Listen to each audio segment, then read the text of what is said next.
Oh, good. Hi, Jean. Recording now. I'm going to record this in case anybody misses it and they want to see. I'm going to turn it to speaker view. And hopefully we're going to get Cedar Knoll up on the speaker view here. So, although I see Kathy, I don't know why I see Kathy hand when I go speaker view. That's weird. Just anyway, make sure everyone is muted, and when we begin talking, it'll come up.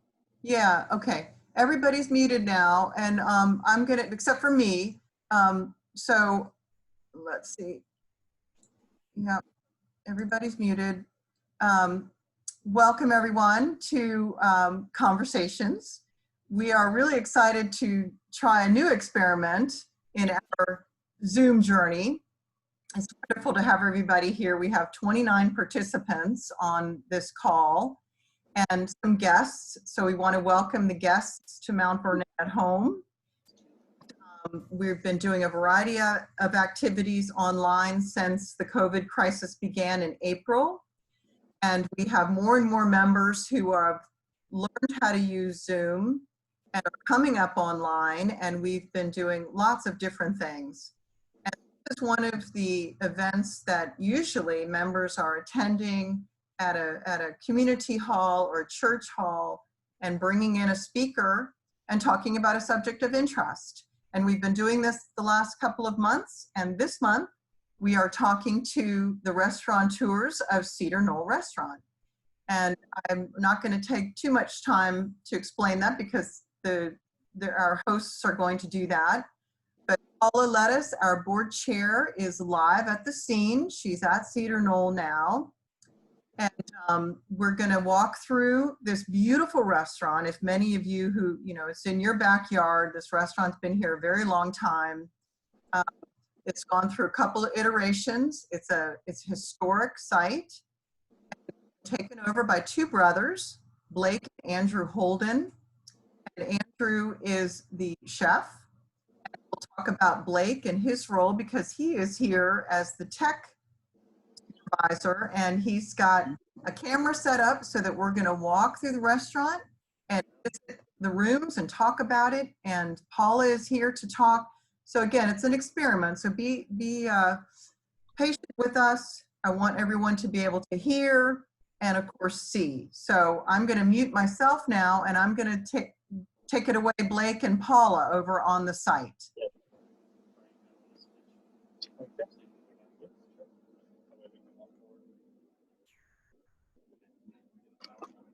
Yeah, of course.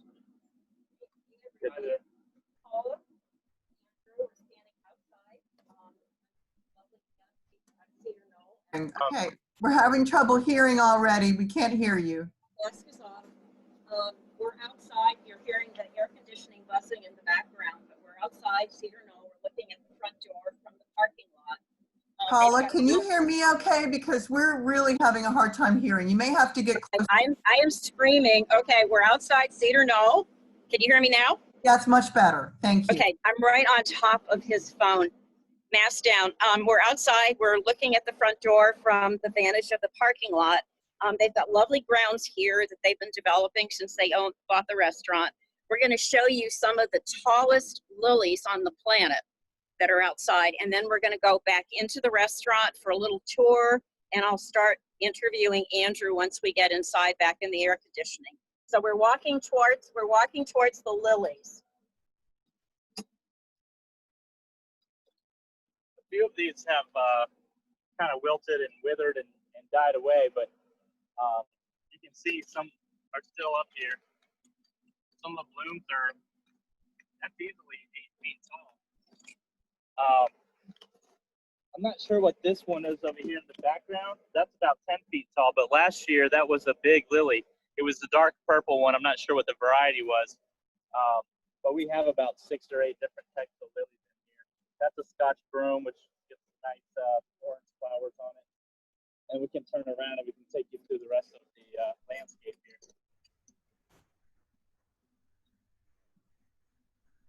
That's great. Blake, it really does help when you speak as close to the phone as possible. You were able to hear me?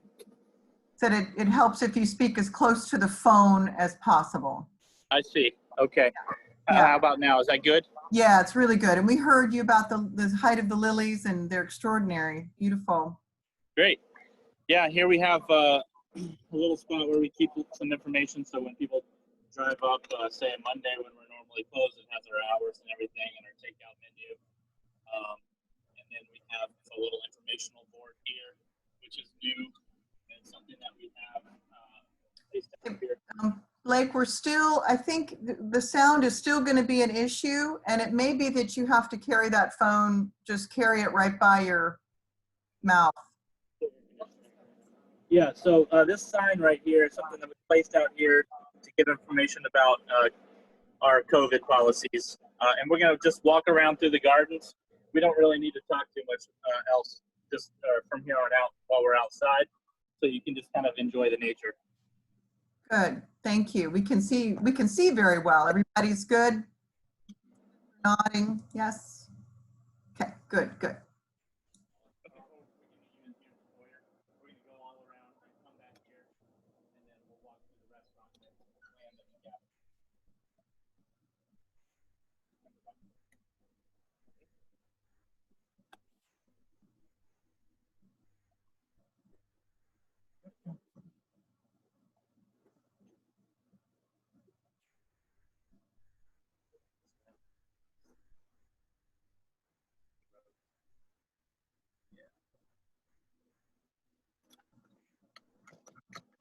Blake, if you can hear me, how old is the site at Cedar Knoll? How old is this building?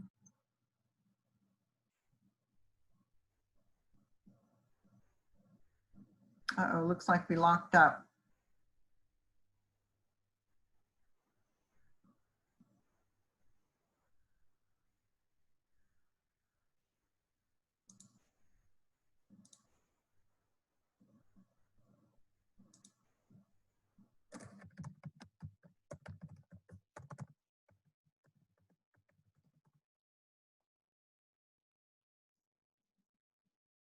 Blake, I don't know if you can hear, but the screen looks like it's locked.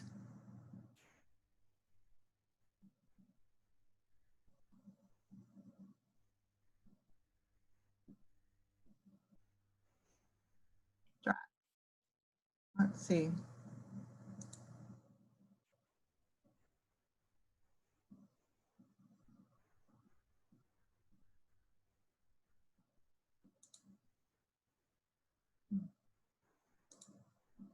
Oh, that's a good idea. Let's see if I can do a share screen.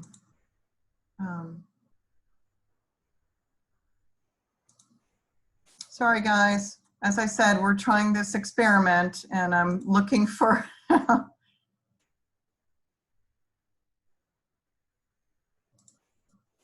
well, right now I think we've lost Cedar Knoll. That's why I'm the only one up here right now. So, okay, here they come. I think he must have gotten out of the cell area. Let's get him back in.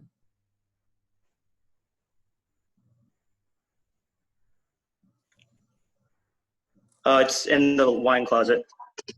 Okay, hey Blake. Hi, Jan. Sorry about that. The heat was too much, so we're just going to carry on from inside. I think that's a good idea. We missed you outside, and yeah, that's what happened. The heat. That's okay. We're being very flexible here. We know this is a new thing we're trying. So we wondered about how old the actual building site is. Jan, we're going to get to that in a minute. Yeah. Are you ready for us now? Yeah, they're gonna loop through and talk about that in the interview process in our oldest room in the restaurant. So we're gonna hold off on that answer for a little bit. Okay. Okay, very good. Can you see and hear us? Jan, can you hear me? As long as you're as close as you can, we can hear you. Okay. Hi, everybody. Is that better, Jan? Yes, it is. Much better. Here with Andrew and Blake, and we are in the entranceway at Cedar Knoll. And I'm going to ask Andrew some questions about why he became a chef and what his history is in that regard. So, Andrew. Hi. So, as Paula was saying, we're here in the entrance. This is where you would be greeted if you were open for regular service.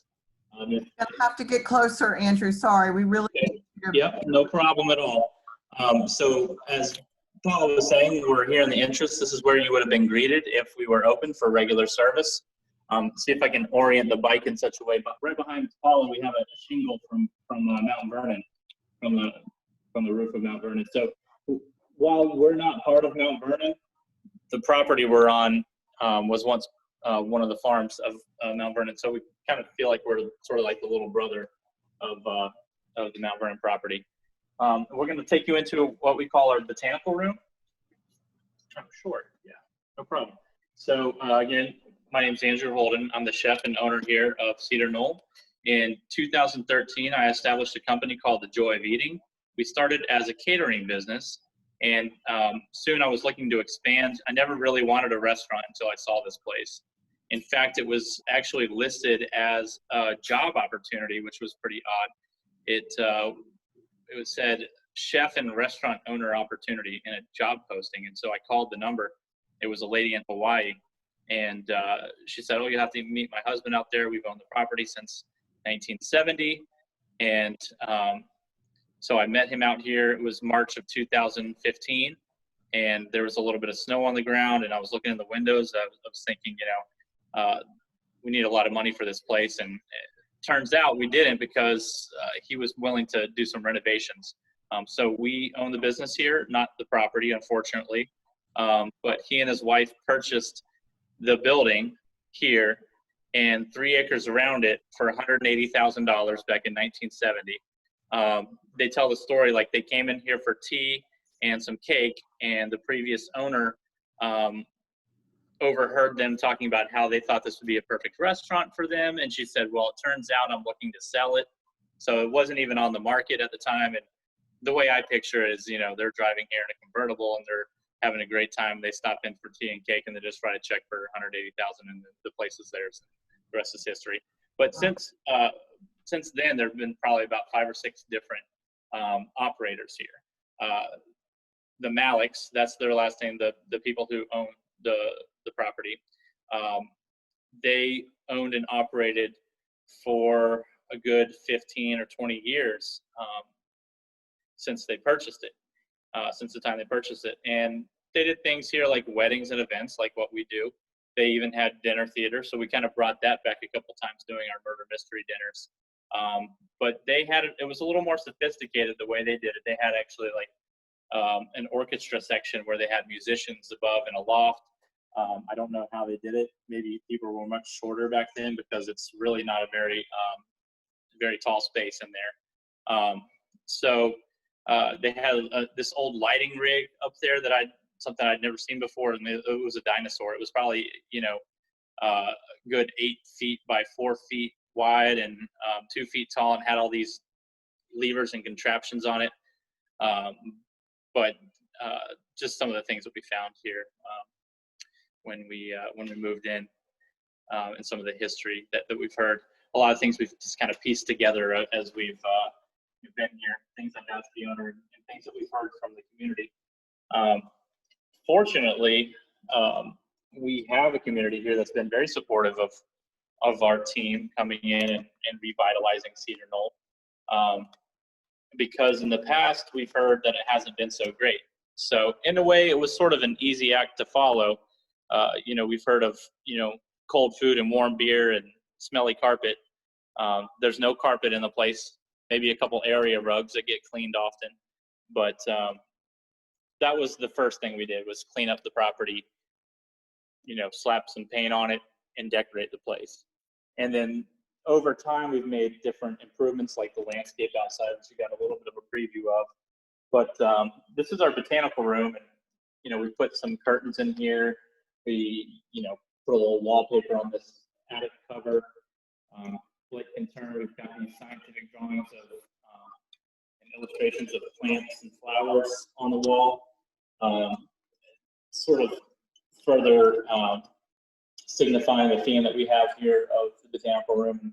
The idea was that you can see our gardens from this room with all the wall-to-wall windows. And so we kind of brought the theme of nature inside as well, not only from the gardens that you can see, but with some of the live plants in the room, and then, of course, the illustrations and drawings of plants. sort of our unofficial mascot is the peacock here. We thought it would be a nice nod to the owner's Indian heritage, because the peacock is the national bird of India. Plus, it's very colorful, and so you can see that the room is colorful as well, so it makes sense. We actually bought that at a local antique shop and had the stained glass put in there. This is a working fireplace here. We have an old teak cart. These tables and chairs were touched up and antiqued and redone by my mother and our other brother, Chris, who is also an owner here.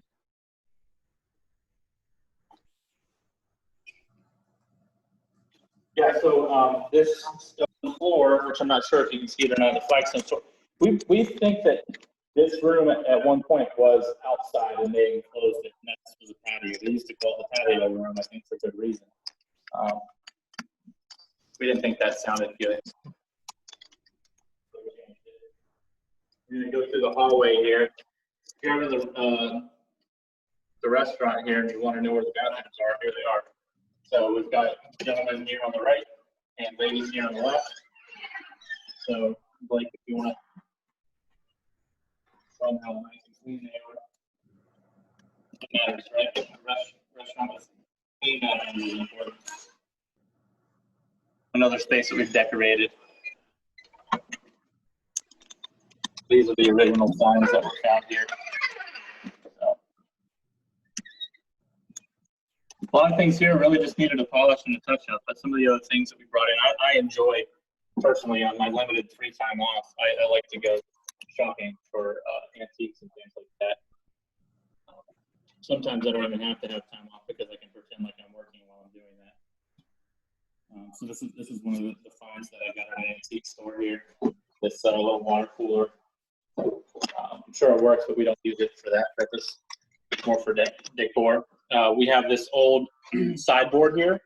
This is actually it's an heirloom piece. This is built by our grandmother's brother. It's turn of the century here. Should be proud to see that we're using it. So we call this the presidential room. Nice big chandelier in the middle of the room with a large table. If you ever want the large table in the presidential room, ask for table 24. You'll sound like an insider that way too. Kind of see, there's Paul over there directing. We have our booths. Those are actually getting redone. This is one of the ones that have been redone. It's got the nice nail head design on the sides, which I think is indicative of the period. So the idea here is that we wanted this to kind of feel like, 19th century parlor, and actually almost has sort of like a train car feel to it if you're in the room. But we have these booths that are coveted. Most people want them. And if it's busy, we are most likely, hopefully that's going to happen again at some point, but you'll want to reserve these in advance. And we typically ask that it's at least four guests, maximum of 6 probably. But if it's a quiet time in the restaurant, we'll allow 2 guests here. But you've got a great view here outside of the Potomac and some of the other landscaped areas. Yeah, each booth has its own chandelier here.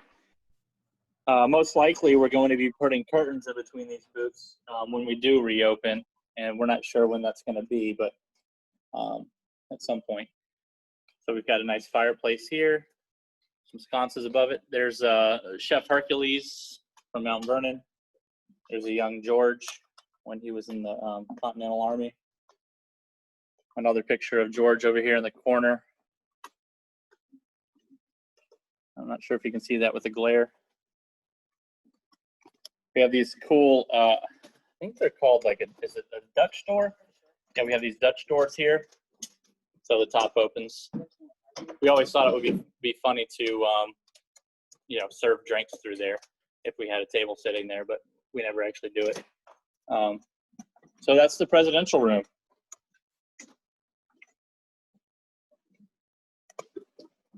You have this dental molding here. It's original. This room was an antique shop and tea room from the early 1900s. So this would have been built after the cabin. I'm gonna go down the ramp. If you're ever here, be careful. Watch your step. Past the hallway going into the kitchen. This is the log cabin room. Has the largest fireplace here. The original hearth. A nice painting, original painting of George Washington. Not sure really of the history or age of the painting. Of course, an American flag. You have the old log and chinking on the sides. That's all original. This was built in the mid 1800s, so it would have been after George Washington passed in 1799. We always joke that George Washington dined here, but we don't know what table he sat at. Anybody who knows their history could call us out on that. But what we normally do is we always say, does anyone know the history of Cedar Knoll? Most people say no, and then I figure I can pretty much say whatever I want. We have a little mid-century bar here in the corner. I kind of like mid-century furniture myself, but it's very clever. So the top of that bar flips open, and then it reveals the space in the back for bartenders to put certain things, which is pretty cool. There, Blake's gonna open it for you. There you go. Space to serve the drinks. On a day like this, everybody needs a nice cold drink. And then this is the Lafayette room. So if we have a large party or even a smaller one, if it's not a busier day, we put them in here and give them lots of space. But we've had many weddings in here, and in fact, I think it was March 10th, we had a 200-person party here. So that was kind of before everyone was, locked down for quarantine, but that was the last big party we've had here. We have had a couple parties under 50. We had a wedding for 40 guests actually on July 4th, and we had a 27-person party last week. We've got some nice art on the wall. So again, the reason we call this the Lafayette room is because of the relationship between the Marquis Lafayette and George Washington, and that they were friends and very close, and Lafayette was like the son to him. There's a picture of Lafayette right there with his horse.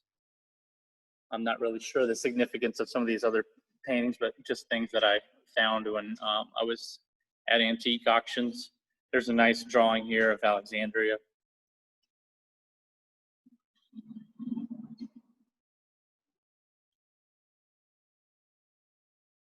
We thought it made sense to have a ship here since we've got a nice water feature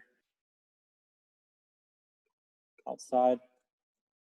We've got these beautiful sconces on the walls that we actually put our own gold leaf treatment on. I picked these mirrors out.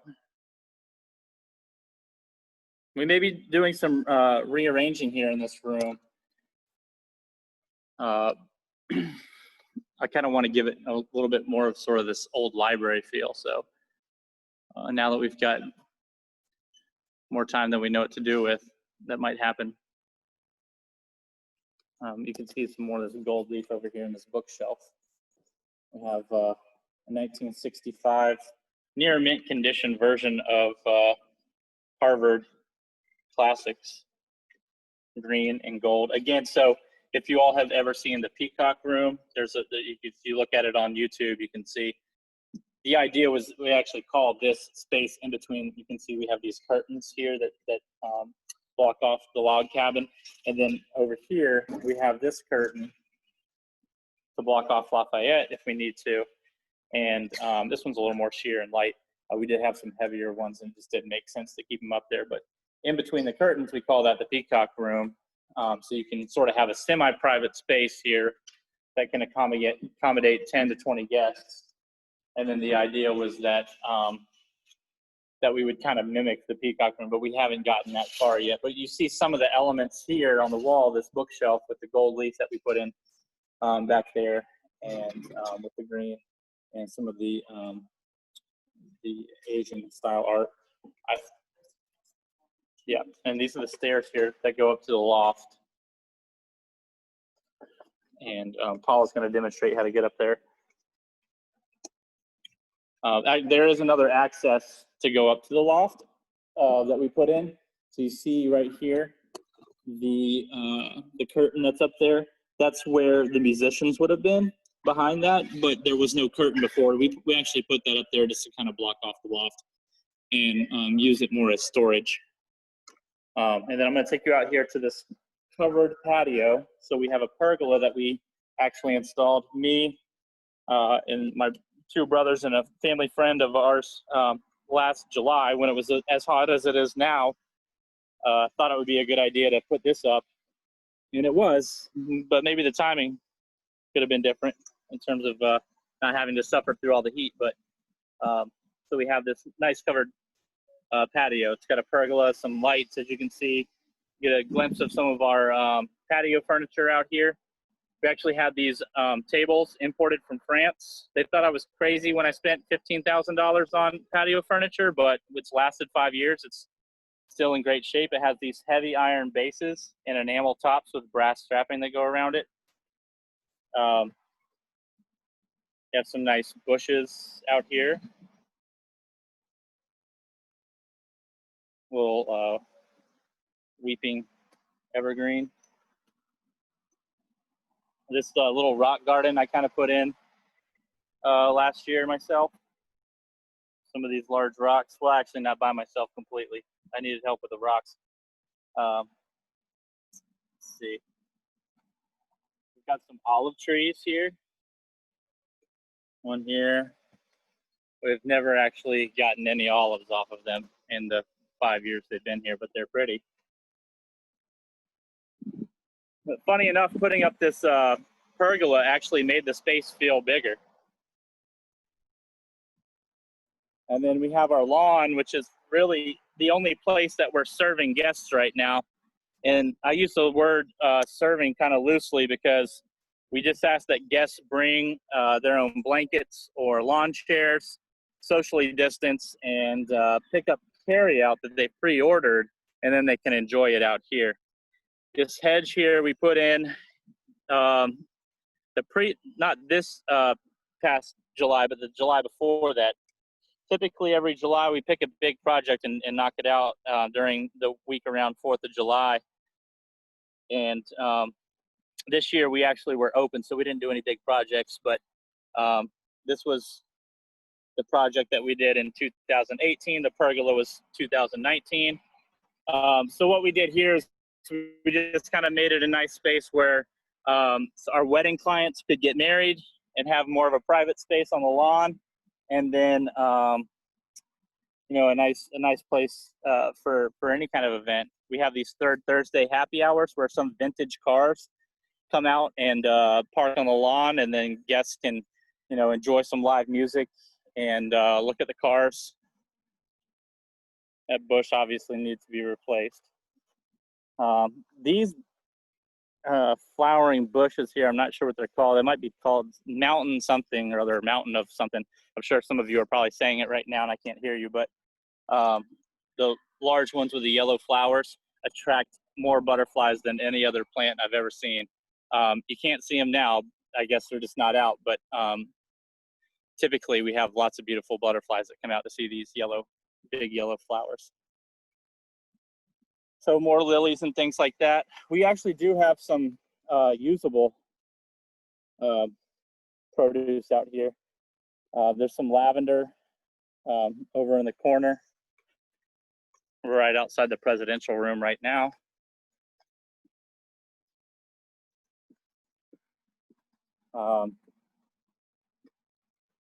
This is where you would enter the patio. We had attempted to come here before, but it was hot. We're probably going to have to get back soon. But there's some lavender in there that we pick from time to time. There's a little bit of rosemary. Okay, all right, let's go back. That's all right. It's shut down on. Yeah, I don't want to lose you, Andrew, and we're getting that lock screen again, if you can hear me.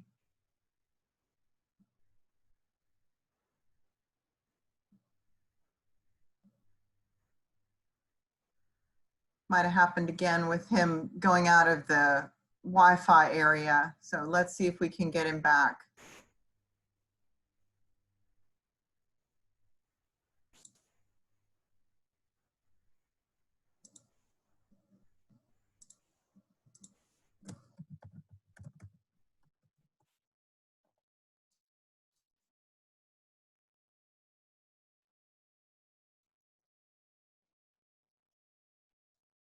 Blake, I don't know if you can hear. Yeah, looks like we lost him again. Hi, I can hear you. Just give us one moment. We're gonna get you back up and running real quick. You want to do the kitchen first? The demo? Yeah, we lost it. We lost the picture again. Yeah, I'm bringing it back up right now. Okay, cool. Oh, right now? Okay. Sounds good. Yeah, we can hear everything, so. Let me grab Dennis. Okay. I have a picture. Yep. Perfect. So we're gonna take you all into the kitchen really quickly, okay? We're ready for you. So that's Blake, everybody. Hi, Blake. So right now we're in the kitchen. Showing up. This is Melessi here. Hi. Daisy. Daisy and I worked together since 2008 or 2009. And then Melessi has, so we worked previously at another place together in DC. And then Melessi was one of the first people that we employed. We hired Melessi actually to work in the front of the house as an assistant to the servers. And she kept begging me to come and work in the kitchen. But and finally I said, okay, we'll give you a chance. But she's certainly, it was a good decision to bring her into the kitchen. But she's been here with us since 2015, actually. We opened December 2015. And then she was one of the first employees that we hired. So now that we're in the kitchen, we're going to do a little demo for you. I thought one of the things that would be great to show you, rather than showing you an entire dish, but to show you something that you can use to make any of your dishes enhanced a little bit. And it's more, I will show you a specific example, but in general, one of the things I think personally, when you go to someone's home, one of the things that they don't necessarily think about when it comes to cooking is a sauce. You know, and maybe when you're having a special occasion, you might think of a sauce, or when you have, you know, Christmas or Thanksgiving, that you use a family recipe that has a sauce. But when you're cooking your everyday meals, you don't necessarily think about a sauce for something. But I think a sauce is one of those things that over time has really made restaurant cultures separate themselves from the at-home cooking experience. So today we're going to make a Bearnaise sauce. Bearnaise is based upon one of the French mother sauces. And there are 5 French mother sauces. I'm curious if any of you can name all 5 of them. I won't be able to hear you if you do it, but if one of you raises your hand later on, you can tell us if you know the 5 mother sauces. I'll tell you one of them, so you only really have to name 4. So yeah, hollandaise. You just I saw that. Jan just mouthed hollandaise. I don't know if any of you can see that, but that's what Bearnaise is based upon. So in a lot of cases, you would take a French mother sauce and you would manipulate it further to make another sauce. In this case, in the method that we use, which I think you might find very interesting, is different from a lot of different hollandaise sauces, because we don't, or even especially from Bearnaise, but so we don't make the hollandaise first and then add the things that make it a Bearnaise. We kind of make the sauce as if we're making a Bearnaise from the beginning. Number one, and then number 2, our method for making the hollandaise is a little different. So I have a little mise en place with me, which in French translates to everything in place. So my prep is ready for my sauce, and I just need to do a couple things. I got to melt a little bit of butter, and I got to reduce some white wine. So I have some chopped garlic. We're going to give you a recipe later too that you can use, but I've got some chopped garlic. I have some chopped shallots, and you can use red onion if you need to, if you don't have shallots on hand. We'll need a little bit of white wine, some eggs, butter, salt, pepper, and lemon. And so while I'm getting a couple of those ingredients together, I'm going to have Dennis. He's basically the caretaker here of the property. He lives here in the apartment above the restaurant, and could also be one of your servers, or if you come here to pick up food, he'll tell you more. I don't want to steal his thunder, but without further ado, here's Dennis while I get the ingredients together, and then we'll be back with Blake so you can see us do the demo. Hey all, nice to meet you. So I know that Andrew just gave you all a tour of Cedar Knoll and how beautiful this entire property is. Unfortunately, due to the virus, we can't have any indoor dining. So you'll have to experience that firsthand, maybe at a later time when everything reopens.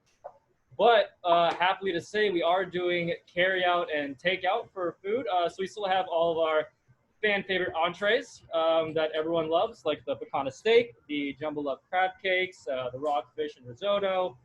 And then we're also adding a bunch of fun items to the menu too, like sandwiches. We have a smoked brisket sandwich, we have our crab cake sandwich, we have our burgers, chicken sandwiches as well. And then we've also perfected a pizza. It's one of the best pizzas I've ever had. I'm not gonna lie to you, it's amazing. It's like a thin crust pizza, and it melts in your mouth, honestly. What? Okay, and so since we can't do any indoor dining, Andrew, the head chef, had a great idea to open up the lawn to our customers. So it's as little contact between the staff and the customer as possible, and there's no interaction with tables and any metallic surfaces, so it's extremely safe. And so you all could call in and give us an order, and then bring your own lawn chair or your own blanket, and we'll provide the drinks, the utensils, the plates, all the food, and you can have a picnic out on our lawn overlooking the Potomac River. And it's just serene. It's honestly beautiful, and there's a lot of cover and shade so you don't get too hot. It's one of my favorite things to do. Sometimes in the evenings I'll go out there and just enjoy myself after a shift. And also, if you're trying to enjoy the food, we have delivery service as well. That way we can have as much exposure to our customers as possible. So if you're not comfortable leaving the house, we could always bring the food and leave it by your doorstep as well, just so you can enjoy our food. And I guess one more thing I should talk about is that a few months ago, Andrew also had an amazing idea that with the virus around, you don't want to go to many public places. You want to be in your home as much as possible, especially if you're in the demographic that's very susceptible to the virus. So we started doing a grocery service. So what we do is we release a list of possible groceries that you can get early in the week, and then you give us your order. And we make sure to have your groceries ready and made for you by Thursday, and you can pick it up anytime Thursday. And we also deliver groceries as well. That way, for the same reasons, if you're uncomfortable with leaving your home, we can bring the groceries to you. So just a little bit of words about the groceries. Well, what we do is we have some specialty boxes that we've designed. So there's a fruit box. It has bunch of fresh fruits, pineapples, strawberries, mangoes, nectarines, anything you can think of is in our fruit box. And so we get all the fruits and assemble that, and we can make it for you. And then we also have a vegetable box. So all the vegetables that you need for the week to cook some food, we can do that for you as well. Potatoes, asparagus, zucchinis, cucumbers, squash, all of it, we can make it for you and make the box for you. So going on to meats, we also have a lot of different seafood meats. We have a meat box as well. So our jumbo up crab cakes, the same ones that you could eat in-house here, we have it for you, and we give you cooking directions so you can make your own crab cakes. Very delicious. We have a rockfish, just all of our seafood that's available in-house. We also have it available as groceries as well. And then just regular meats like chicken, ribeyes, ground beef, things like that we do as well. And then we also have a bunch of a la carte items too. So if you need milk, if you need eggs, if you need yeast, any cooking supplies we can provide as well. And then going along with the virus, we can provide toilet paper because I know that's been out of stock for however long. So we can do that for you. Gloves, face masks, hand sanitizers, just everything you can think of. And so that's been a new idea that we started about 2 to 3 months ago, and it's really done well. And I think the community really enjoys that. And so it's a really great thing that we've done. And then one other thing that I forgot to mention is that the ABC license now also allows us to carry out certain wines and beers and drinks. So if you make an order at Cedar Knoll, we can give you that bottle of wine that you've been craving since you haven't been able to have it for about 5 months now that we've been, or 3 to 4 months now that we've been closed indoor dining. So that's a possibility as well. And so for our grocery service, we have a very experienced team here that runs it. We have our executive chef and owner, Andrew, and then we have our entire kitchen staff that comes in and helps make everything. And then we have our event planner and lead event planner, Jessica Rivera, and then I'm here as well. And then if you do a delivery on any one of our services, you'll see my smiling face every single time I come to your house to deliver something. So that's a plus as well. And that's basically everything I have to say. So I hope I haven't bored you all in the last 10 minutes here, but thank you for your time. Really Thank you, appreciate it. Dennis. Thank you very much. Very informative. Thanks. Thank you, Dan. Yeah, thank you, Dennis. So now we're going to switch back over to Andrew as he's began prepping the Bearnaise sauce that he was mentioning earlier. So. Okay, for our ingredients, you have half a pound of melted butter. Can you hear me okay? Yeah, I think keep going. Let's see how we can. Half a pound of melted butter. We have some fresh tarragon leaves, which you can actually just pull off the stem here. Tarragon is one of those herbs that you don't really always find in the market, but most of the time they'll have it. And you don't need a lot. Andrew, sorry, there's a little bit of a reverb, a little feedback. So it's a little, I don't know, because we're close to the computer and the phone, but try again. How is that? Is that better? Yes, much better. Okay, Thank you. great. So we have some tarragon leaves we pulled off the stem, fresh tarragon. We have lemon. We have 3 eggs. So we'll give you the recipe again, but normally we do a batch that's twice this. This will make roughly 16 ounces of Bearnaise sauce. And then we have our chopped garlic. And in this case, I use red onion. We don't keep shallots around anymore at the moment. And that's been reduced with some white wine. And making a reduction is just basically cooking to evaporate some of the water, concentrate the flavor. So the first thing we're going to do is we've got our blender here. We're going to go ahead and add our eggs to the blender.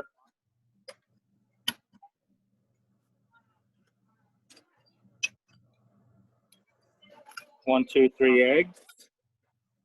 And next we're going to put in our reduced wine and shallots, or red onions posing as shallots, and our chopped garlic. And then we've got our fresh tarragon. We're going to put that in there as well. I think you'll like this trick. Again, your butter is going to have to be pretty warm. I would say more than warm, almost hot. I mean, you should still be able to hold the outside of a plastic container with it, but it should be hot enough to help cook the eggs. The other safeguard you have against the raw eggs is that you've got lemon juice, the acid, to help cook the eggs as well. We can put that in here right now too. I'm just going to go ahead and do one whole lemon to our lemon press, and then I'm going to come back here. And then we're going to go ahead and put our lid on it. We've got a hole in here so we can just slowly pour our, you're going to want to start on your lowest setting here on your blender, and then you slowly turn it up. Now you're not going to be able to hear me when I turn this up. It's going to be pretty loud. So I'll just let you know right now, what we're going to do is we're going to blend up the eggs and everything in there, and that's all going to get smooth. It's going to become really smooth. And then we're going to slowly pour our hot melted butter in there, which is going to thicken up the sauce, and it's going to cook the eggs, and the result will be a Bearnaise. We're going to go ahead and add a little salt. I know how much to add. It's a pinch. And the only other thing that we're missing is a little bit of Tabasco sauce that we can add later. So I'm going to go ahead and turn this up. Didn't hear that part. What is the only other thing we have to add? What's that? What was the last thing you said? What do we need to add? A couple of dashes of Tabasco sauce. Tabasco, okay. A couple dashes. That's it. And then we'll let Paula taste this. An impartial third party.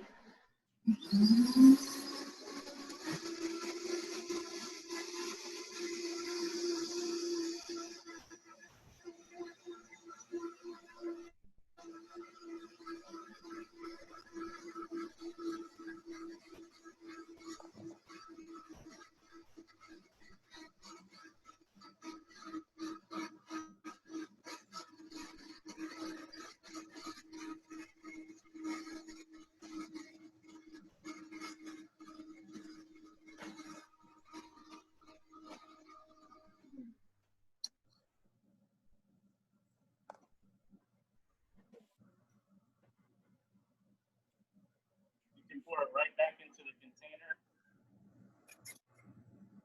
That way you don't dirty up your dishes. And then if you came for brunch, we would use a spoon and put this on top of your poached eggs or right next to your steak. So it goes well with crab cakes, steak, and chicken, and then also poached eggs. I'm going to taste it myself before I let Paula try it.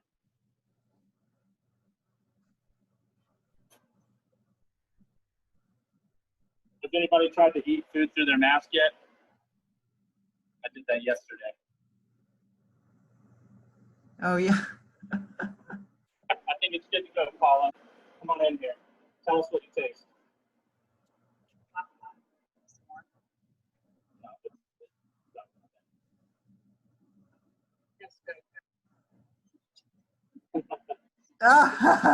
Really, really good. So you can taste the herb and the citrus in there. Yeah, you can taste all of, taste a little bit of the onion, a little bit of We can't hear very well. Paula, sorry. It's very smooth. It's got a little bit of heat from the Tabasco and probably a little bit from the onion and black pepper, but it's amazing. I would put this on ice cream. Never heard of using Tabasco. That's a secret. That's a little secret, isn't it? Yeah, I mean, you get a little bit of the acid from the vinegar that's in the Tabasco and just like a touch of the heat. You're not really trying to make it spicy. You're just adding depth of flavor. Fantastic. Yeah, so that's that. I'll let Paula take this home. You have to get close.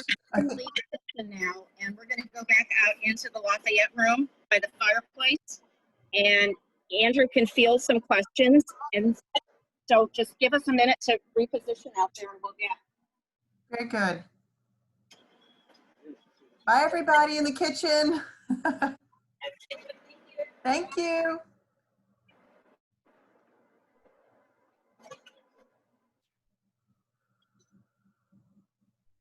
I think that we've got, if anybody knows how to use the chat box on the screen, it's down at the bottom where you can see your mute and the video, and there's a little chat. You could actually ask a question there if you want to. And I'm looking if you want to do that, or I'm going to look for people if you want to just, raise a hand and I can call on you. Or you can, I think I'm gonna unmute everybody so I can hear if anybody wants to ask a question. So I've unmuted you. If you want to unmute yourself, you can do that. But I don't know about you, but I'm like, I was sweating bullets. I thought, oh my gosh, if we can get through this. But I can't believe that we did it, and we could see and we could hear, and I don't know about you, but I thought it was really fun and fantastic. I've got some chat box questions coming up. Okay, here, can you guys hear yet, Paula and Jan, let me Andrew? start off with one question. I've known Andrew about 3 years. We met shortly after he opened the restaurant, and it's just really nice to have a really quality restaurant here in Mount Vernon that is, small business, individually owned, and that they've invested so much of themselves in this restaurant. And just as a plug for the gala, Jan, you may have said this in the introductory comments, but Andrew is going to be the caterer for our gala on September 13th, where we deliver meals to all of the attendees at home. So, okay, Jan, I'm going to let you read the questions. We can't see them on the laptop. Okay, I'm going to tell you we had a couple of questions. One is from Chris, who's asking how long will the sauce keep? And Kathy says, can it be frozen? So how long will it keep, and can you freeze it? Okay, so this is one of the challenges with the Bearnaise sauce or hollandaise is we typically use it only during that one meal period. So you really only want to make enough that you're going to use at once. So typically, so there's 16 ounces in that batch that we made, and we'll give you a recipe for that bunch. But you could probably cut that in a third if you wanted to. but you can't really use less than one egg, and that's the reason I say that. But you could probably cut it into a third. So to answer those questions, freezing it's not something that we've tried, but it's doubtful. And as far as how long it can keep, you want to keep it warm, because if it gets too cold, the butter will then harden, and then you'll try to reheat it, and it'll separate. Because the idea of cooking the eggs with the hot butter is you're tempering the eggs so it becomes a nice smooth consistency, rather than cooking the eggs to where they get scrambled. So again, it can be used throughout the day. You may want to just kind of keep it in a warm place. You know, everywhere in our kitchen is a warm place. But if you keep yours near or on your stove, you don't want it to be too hot either. Again, if it's too hot, then it will separate. So you can always insulate your container. So the container I had it in is sort of like we call it a deli container, but you probably get it when you get Chinese takeout from your soups. But if you stack two of those, one inside of another, that helps to insulate it. So you can help prevent it from separating and getting too hot. I hope I answered the question. I think so. Yep. It's really meant to be used right then and there. And so I know we're getting close to 4 o'clock, and Paula, I think that, we've had, what's wonderful, we've got 26 participants here, not counting Cedar Knoll and myself. And I thought we have a fun, you guys have stayed to the very end drawing. No, no, justo estaba dando la receta para una salsa. But I wanted to see if we had any other questions before I close. Did anybody else have another question? Okay, I think Anna's. Well, I don't have a question, but I have a comment to make. Yesterday was our 64th anniversary, Don's and mine, and we decided to mark the occasion for dinner by ordering from Cedar Knoll, and we had a delicious dinner of crab cakes. Their crab cakes are really good. Oh, thank you. Well, it was delivered to our front door. We didn't have to leave the house, and we had a great dinner. It was a special occasion right in our own home, and thank you, Cedar Knoll. Of course, glad to hear that. So you probably had Dennis deliver. Claudia. Yeah. So good. That's so nice. Claudia, did you have a question, or were you just? No, I was cheering. Yeah. thank you. I'm looking for anybody else who may just have a question, or anybody on the phone that might have a question. Nope.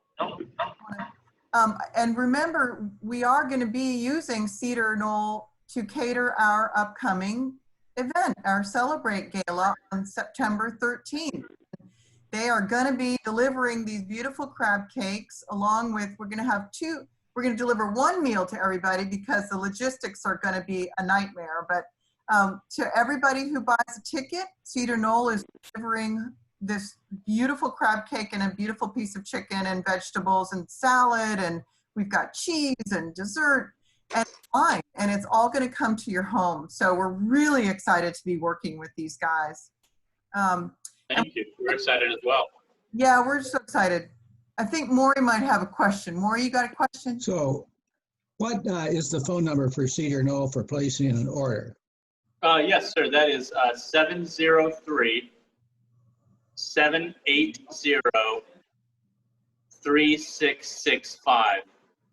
And when you call, you'll press 1, and that will direct you to someone. That way you don't have to worry about listening to all of our messages. We're closed on Mondays.